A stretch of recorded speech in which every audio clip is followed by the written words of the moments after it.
The Devil's Stretch. Becca gripped the steering wheel tightly, straining her eyes against the lonely ribbons of highway illuminated by her truck's high beams. She was already running well behind schedule after getting a late start from Denver. The last thing she needed was to miss her turnoff and get lost out here in the barren Texas backcountry. Her road atlas showed there was a tiny town called Orville coming up in about 30 miles where she could stop for the night, grab some food and rest. After that, it was just a few more hours' drive in the morning and she'd finally make it home to Austin. Becca flicked on the radio, desperate for any kind of distraction from the hypnotic drone of tires on asphalt. She cycled through several staticky AM stations before landing on a crackling country frequency seemingly out of nowhere, Texas itself.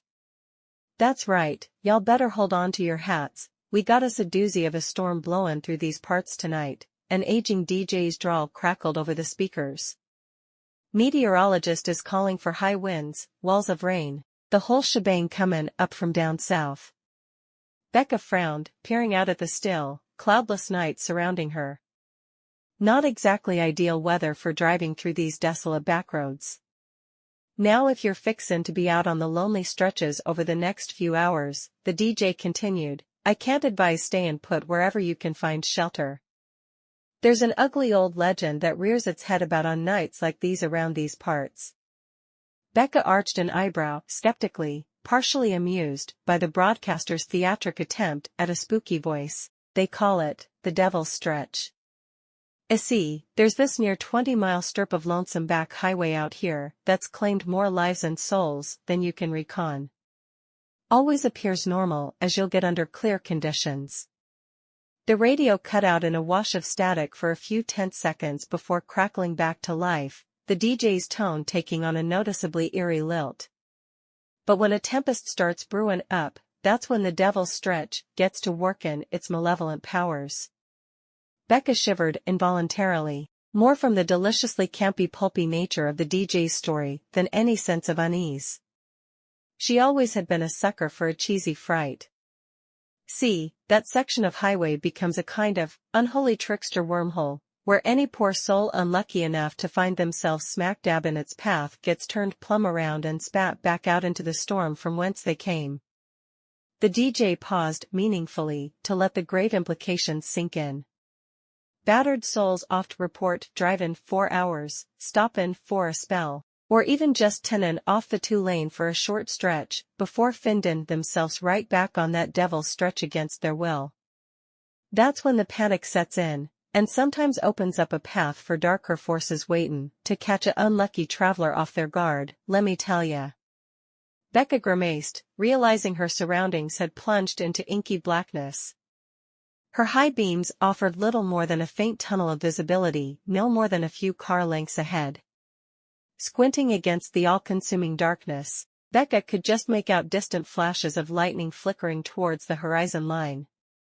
"So be careful y'all," the DJ's drawl buzzed with theatric finality, "because a storm's a-comin'. And when it rolls through these parts, it'll wake the Devil's Stretch up from its slumber." The channel immediately cut out to a harsh downpour of static, leaving only the whisper of rainfall beginning to pelt her windshield. Becca frowned, not liking the uneasy feeling those stupid tall tales about haunted highways dredged up. She cranked up the wiper blades against the sudden onslaught as rain began lashing in sheets all around her. Within minutes, the downpour intensified into an absolute deluge, reducing visibility to nearly zero. Thunder boomed in deafening shockwaves that rattled the cab as lightning scorched the sky in apocalyptic surges. Becca clung white-knuckled to the wheel, straining to keep her truck on the road as it started hydroplaning across standing pools of water. She thought about trying to pull over and wait out the worst of the storm on the shoulder. But every time lightning strobed, it revealed endless miles of gently undulating nowhere in every direction, surrounded by vast expanses of lifeless plains and grassland. So Becca kept pressing on, creeping along at a snail's pace until the conditions eventually began easing up. But as the rain and wind abated, a cold realization swept over her that the terrain outside no longer looked at all familiar. She frowned, searching in desperation for any landmark or highway sign to confirm her location. That's when her blood turned to ice in her veins as she passed a battered Forest Service route marker reading, Phillips County Line, 20 miles.